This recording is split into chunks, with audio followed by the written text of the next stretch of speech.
yesterday we were at Hazlehurst. Thank you. Hazlehurst Animal Shelter in Hazlehurst, which is like southern Georgia, very rural, incredibly rural.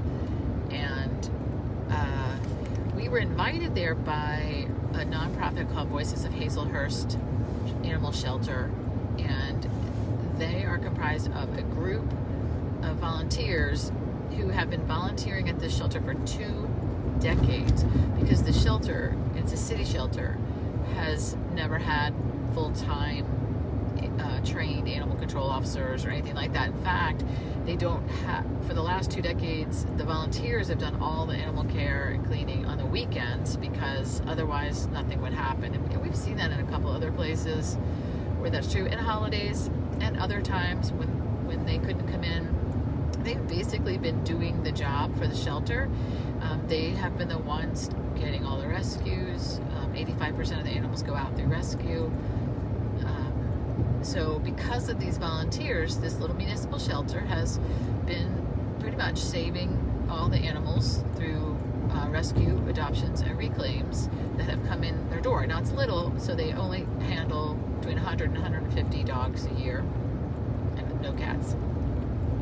But so There this were has like been going on. 7 when we were there. Yeah, well, it was 7 because they had closed down their indoor kennels, which we'll get to as to why That's that right. is. They have 20 kennels. Half are outside, half are inside outside.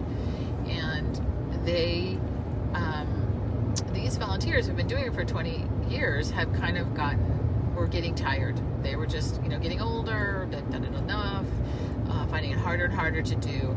And so they reorganized themselves, and they were not a nonprofit. They were just a group of people. They were not an illegal nonprofit or anything, but just this group that were the volunteers of Hazlehurst Animal Shelter.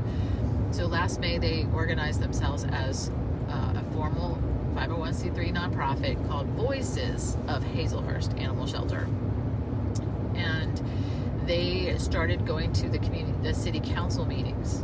And in August, they rallied a big group of community members who cared, 35 people, to show up. In a community like that. Yeah, and they gave a presentation on what they had been doing at the shelter for the last 20 years, making everybody aware of all of the work. And this happens in a lot of places where the municipal shelter, either there isn't one or it's not very good, and volunteers or a nonprofit step in and they do the job. And so the municipality never really has to own it, because these rescues are enabling them not to do their job, or these volunteers, which is a hard situation into my mind, because part of me is like, yay, I'm so grateful for rescue, and part of me is like, if the rescue wasn't there, then the frickin' municipality would have to do their job, because people wouldn't stand for it.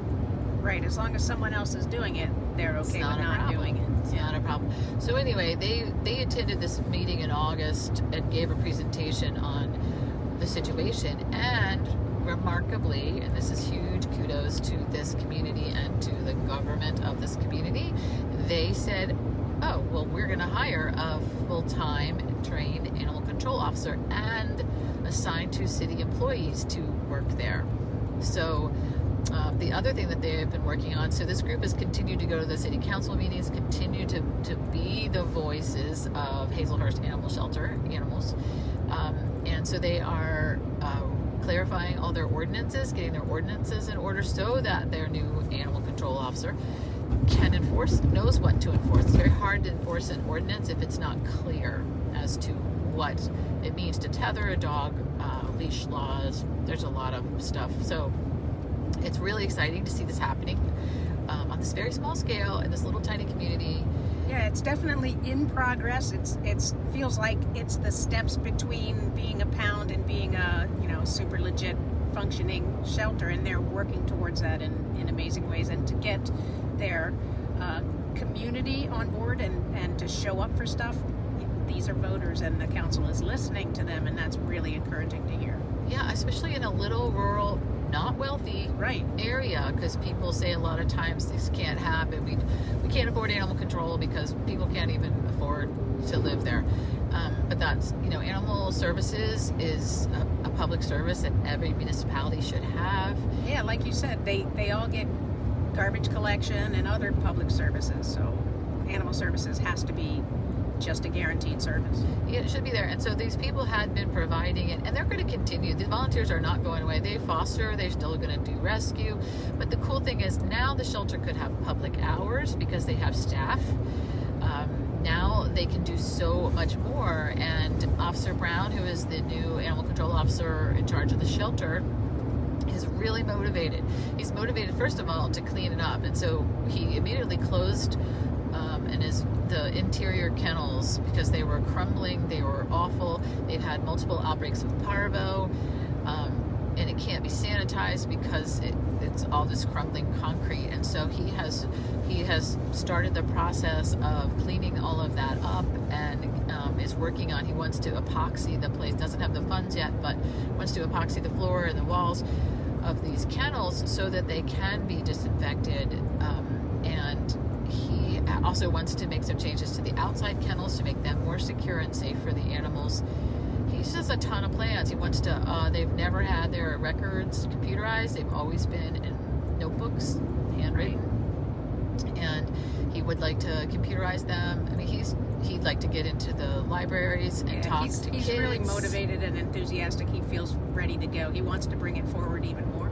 Yeah, and he's starting from ground zero. He loves dogs, clearly. He's been a dog lover all his life, but he has to learn how to run an animal shelter because he's never done that before. And so it's a little bit right now growing pains because, this group of volunteers have been running the shelter basically for 2 decades. And now they're getting what they wanted, which is a full-time animal control officer, but they've got to figure out how to work with him without stepping on his toes and letting him lead, even though he's still learning. Right, it's going to take a lot of patience. I can understand on both sides. There being frustrations all around, but I mean, I feel like they're all motivated, and as long as they keep in mind that the goal is the better welfare for their dogs, I really feel like they can work together and make it work.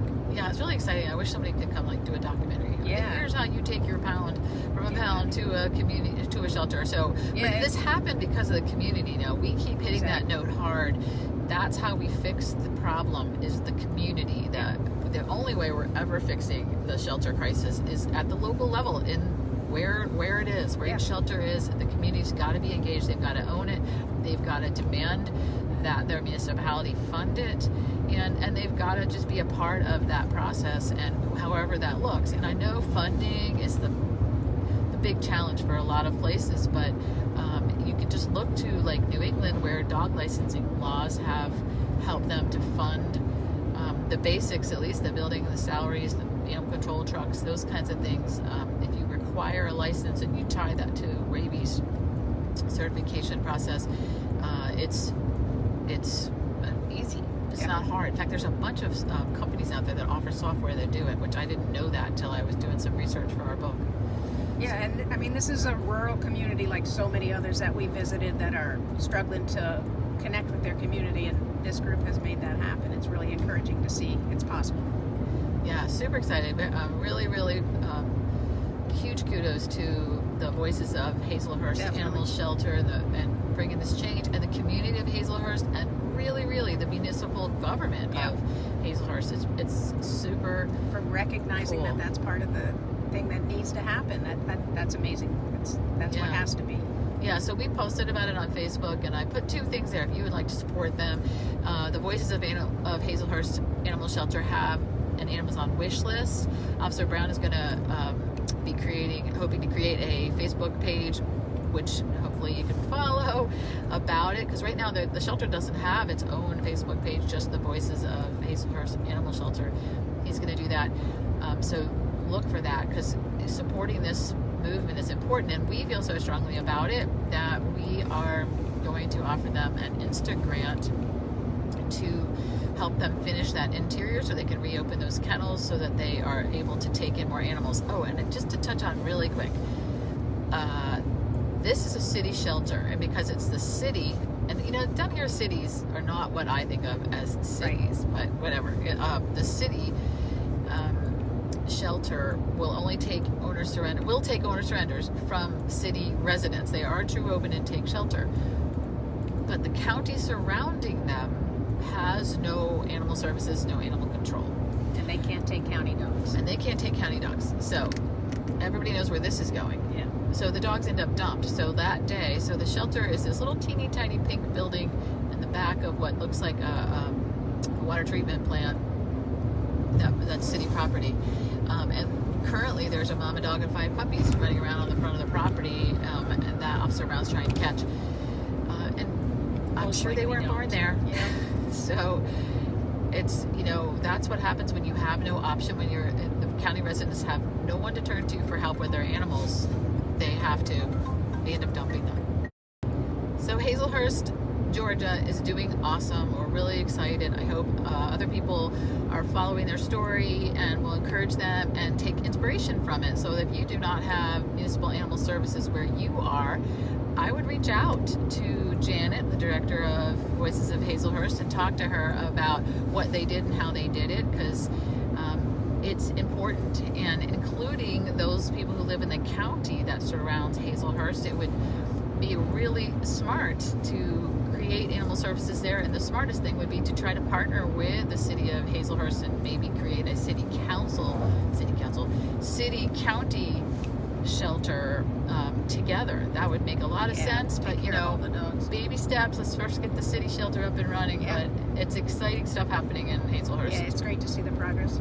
Yeah, so now we are headed to Florida, to Stark, Florida, to Bradford County Sheriff's Office Animal Shelter, and I don't know anything about them, but we will tell you lots about them soon. Someone suggested we reach out to them, and I don't even remember who, and so we did, and they said, yeah, come on down. So we're gonna come on down and see what's happening down there in Bradford County, and we will tell you all about it. Yeah, stay with us, learn as we learn.